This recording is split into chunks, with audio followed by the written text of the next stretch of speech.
All right. Hello, ladies and gentlemen, and welcome to another edition of Mr. American's Moments in Geography. Today, we are going to be highlighting and beginning to talk about Latin America. And in particular, today, we are going to begin with Central America.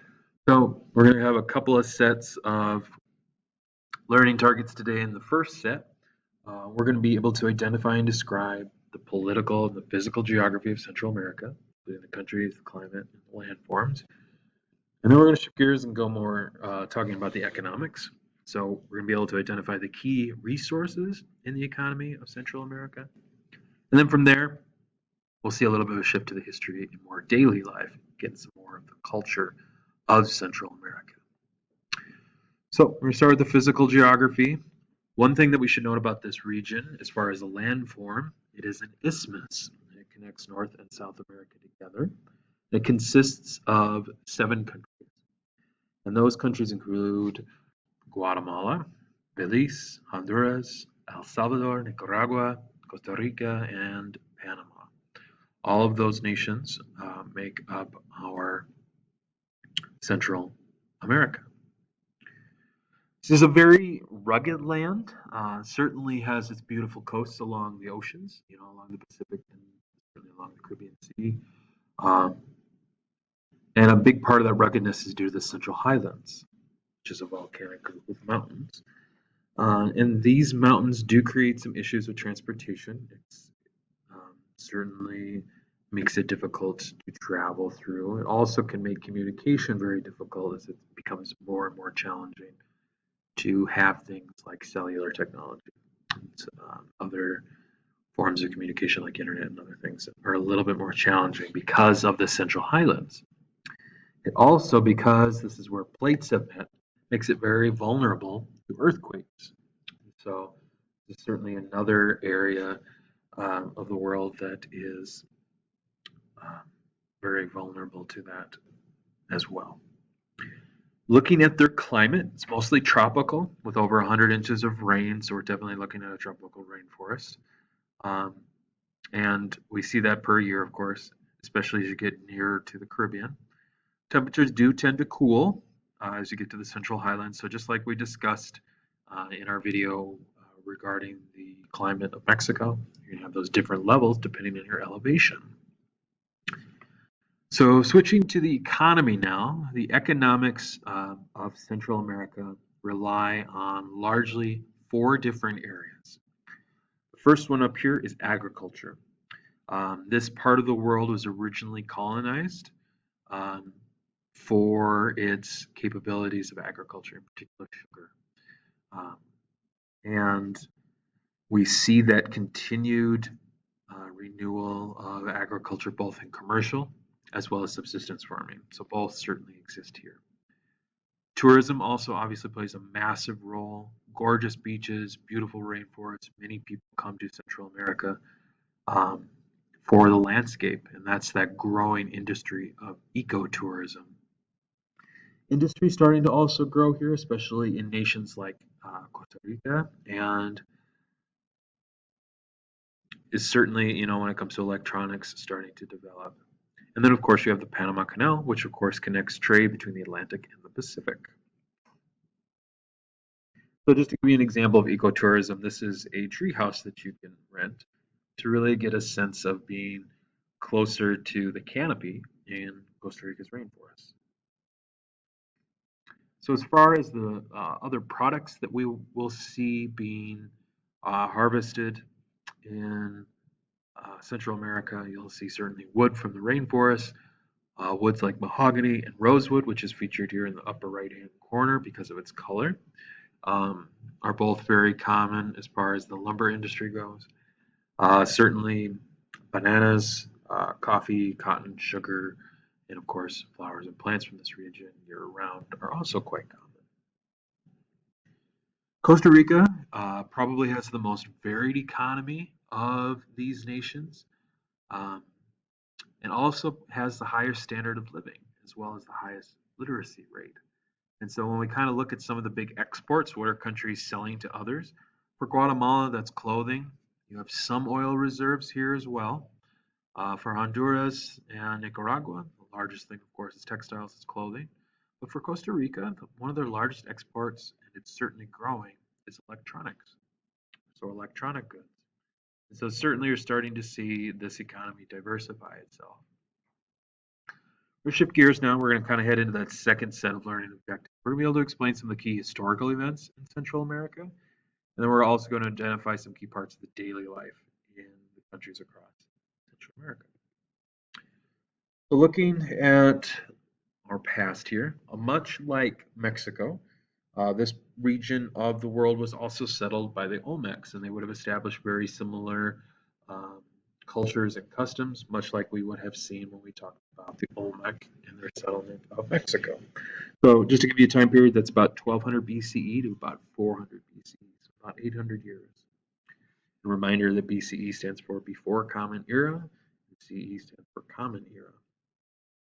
Also, you have the Maya, who flourished certainly in the northern parts of Central America, 250 BCE to 900 CE. So again, talking about roughly 650 years there. And you'll notice that two very well-known Mayan cities include Tikal in Guatemala and Copan in Honduras. One of the things we'll know or notice about the history, and certainly this is going to be true when we talk about Central America, the Caribbean, South America, and of course Mexico, is that the country that established a lot of its settlements in the 1500s in this area was the Spanish, the conquistadors. Um, and as a result of that, you're going to see independence movements um, throughout, the 1700s, 1800s, and even to some degree into the 1900s. So most of the nations in Central America gained their independence by 1821, so relatively shortly after Mexico in 1810, 1812, 1811, excuse me. The two notable exceptions are Belize, who's the last to gain its independence, and part of this is because they remained a colony of Great Britain, but they remained one until 1821. Panama also gained its independence from Venezuela, or no, excuse me, from Colombia. I take that back, from Colombia in 1903. A little bit of help from the U.S., although the U.S. was mostly interested in wanting to build a canal. After independence, there's definitely some notable clashes between the two economic groups, between the rich and the poor. This is something that's common in Central America, the Caribbean, Mexico, as well as South America. And to some degree, this boils over into civil wars in the 1980s and 1990s in the nations of Nicaragua, El Salvador, and Guatemala. These are also regions that, because of those decimating wars, also deal with high levels of poverty. The worst of these certainly could be found in Guatemala, and this war lasts for 36 years, 1960 to 1986. So certainly there's a little bit of there's many contributing factors, but some of this is caused by the greed of the UFC, or the United Fruit Company, wanting to increase profits. Part of it is the fear of communism during that time period, and the fear that socialism could take hold. And then there's also the racism towards the Mayan people, who again are the native population. When we talk about the governments of all these nations, they're all democracies. Um, 6 of them are republics, so their leaders would be presidents, and 1 is a parliamentary democracy. And this makes sense because Belize is a colony of Britain, and much like Canada, which we've already talked about, and certainly when we talk about other nations around the world, India, South Africa, to some degree Egypt, and of course Australia and New Zealand, you're going to see that influence. So they have a prime minister, and you can see in the photo the parliament, which is in Betamapan, Belize. Shifting gears to daily life, population of Central America is around 42.6 million people, and when we boil that down, more than a third of that is Guatemala. 15.4 million people live in Guatemala alone. So it's certainly the most populous, and also certainly some overcrowding in places like Guatemala City. Guatemala City also add to some of the issues of poverty in Guatemala. Um, Belize is the smallest. It's only about 332,000 in the entire country.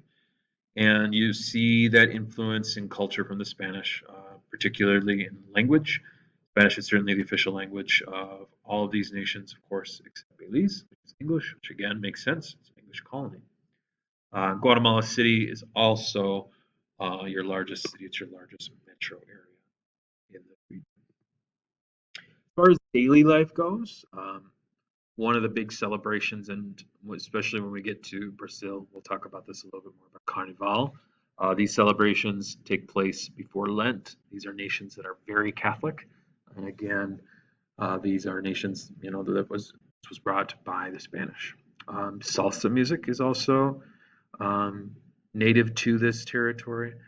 And when it comes to sports, football and or soccer and baseball are your two biggest sports. Certainly, um, whether it's the past like Rod Carreyrou or former player, or Ruben Tejada, more current player from Panama.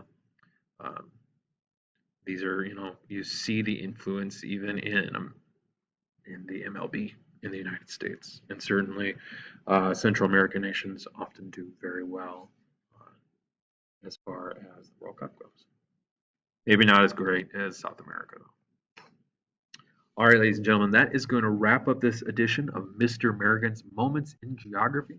For my students, please make sure you ask any questions that you have. Of course, you also have the check-in quiz here just to kind of make sure that you're picking up on some of the major ideas. Those of you who are just listening, I appreciate it. I'm hoping that in some ways, um, maybe we can help give you a little bit more information about our world that we live in. Thank you so much for listening, everybody. Have a great day, and thank you.